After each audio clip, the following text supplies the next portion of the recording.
Hi hello നമസ്കാരം. ഒരു ദുരൂഹ സാഹചര്യത്തിൽ റിലീസായിട്ടുള്ള ഏറ്റവും പുതിയ പടമാണ്. ഒരു ദുരൂഹ സാഹചര്യത്തിൽ ഒരുപാട് നർമ്മത്തിൽ പൊതിഞ്ഞ ആക്ഷേപഹാസ്യത്തിൻ്റെ ആ ഹാസ്യത്തിലൂടെ ആളുകളെ പ്രേക്ഷകരെ ഒരുപാട് ഇഷ്ടപ്പെടുത്താൻ ശേഷിയുള്ള ഒരു കഥാകൃത്തുമാണ് ഡയറക്ടറുമാണ് നമ്മുടെ രതീഷ് ബാലകൃഷ്ണ പൊതുവാൾ.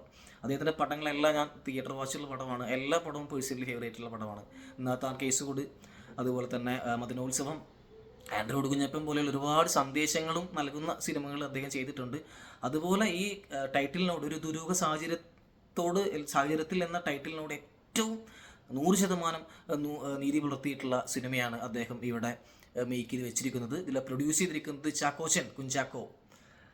അതുപോലെ മാജിക് ഫ്രെയിംസ് ലിസ്റ്റൻ സ്റ്റീഫനും ഇത് പ്രൊഡ്യൂസ് ചെയ്തിട്ടുണ്ട്.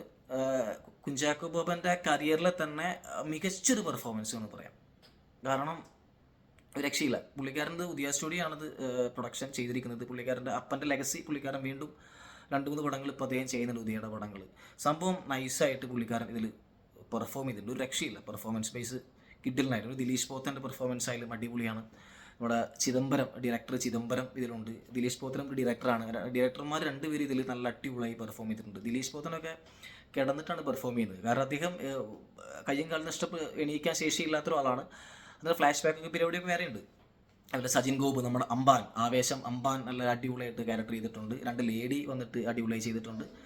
കോമഡി പരിപാടിയാണെങ്കിൽ പോലും ആ കോമഡിയിലൂടെ നന്നായിട്ട് ആളുകളെ കയ്യടിപ്പിക്കാൻ വേണ്ടിയിട്ട് വളരെ ശ്രദ്ധാപൂർവം തന്നെ നമ്മുടെ അമ്പാൻ ശ്രമിച്ചിട്ടുണ്ട്. അത് ഒരു പരിധിവരെ വിജയിച്ചിട്ടുണ്ട്. ചാക്കോച്ചൻ അടക്കമുള്ള ആളുകൾ.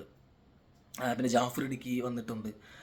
മനുഷ്യനും പ്രകൃതിയും തമ്മിലുള്ള ഒരു ബന്ധങ്ങൾ മാത്രമല്ല, ഇതിലൊരു മാവോയിസ്റ്റ് എന്നുള്ള ആ ഒരു ബന്ധത്തിലൂടെ ഒരു മാവോയിനെ എങ്ങനെ വളർത്തെടുക്കുന്നു എന്നത് വളരെ ആക്ഷേപഹാസ്യത്തിലാണ് നമ്മുടെ ബാലകൃഷ്ണ പൊതുവാൾ പറഞ്ഞു പോകുന്നത്. പക്ഷേ അങ്ങനെ ആ പറഞ്ഞു പോകുന്ന ആ രീതി പിന്നെ പ്രത്യേകിച്ച് ഒരു മാവോ ആയി മാറുന്ന ഒരു സാഹചര്യം, അതിന് പല കാരണങ്ങളുണ്ട്. അത് സിനിമ കാണുമ്പോഴേ കൂടുതൽ പറയാനായിട്ട് പറ്റൂ. അത് കിഡിലിനായിട്ട് തന്നെ ചെയ്തിട്ടുണ്ട്.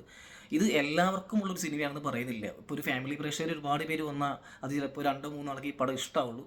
എനിക്ക് പേഴ്സണലി ഈ പടം ഒരു ശരാശരിയിൽ കൂടുതൽ എന്ന് വേണമെങ്കിൽ പറയാം. കാരണം നമ്മളിപ്പോൾ പള്ളിച്ചട്ടമ്പിയെ പോലുള്ള ഊളപ്പടങ്ങളെക്കാട്ടിലൊക്കെ ഭയങ്കര രസമുള്ള പടമാണ്. കാരണം ഒരു ബോറടിപ്പിക്കാത്ത രീതിയിലാണ് പടം എടുത്തു വെച്ചിരിക്കുന്നത്. പ്രത്യേകിച്ച് ഇതിൽ അഭിനയിച്ചിട്ടുള്ള പെർഫോമൻസാണ് ഏറ്റവും ബെറ്റർ എന്ന് പറയുന്നത്. ഭയങ്കര എല്ലാവരും അടിപൊളിയായിട്ട് പെർഫോം ചെയ്തിട്ടുണ്ട്. ഇതിൽ വിഷ്വലൊക്കെ നല്ല അടിപൊളിയായിരുന്നു. ഇതിൻ്റെ സോങ് കോമ്പോസ് ചെയ്തിരിക്കുന്ന നമ്മുടെ ഡോൺ വിൻസെൻറ്റ് കിട്ടില്ല. ആ 2 സോങ്സ് ഉള്ളതൊക്കെ നല്ല അവിടുകൂടി സോങ്സാണ്.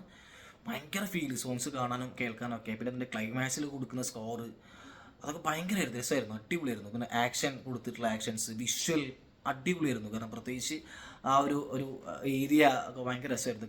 കാട് അതെന്ന് വെച്ചാൽ സാധാരണ നമ്മൾ കാണുന്ന മറ്റേ കാടും പ്രകൃതിയും പുഴയും ഇതൊന്നുമല്ല.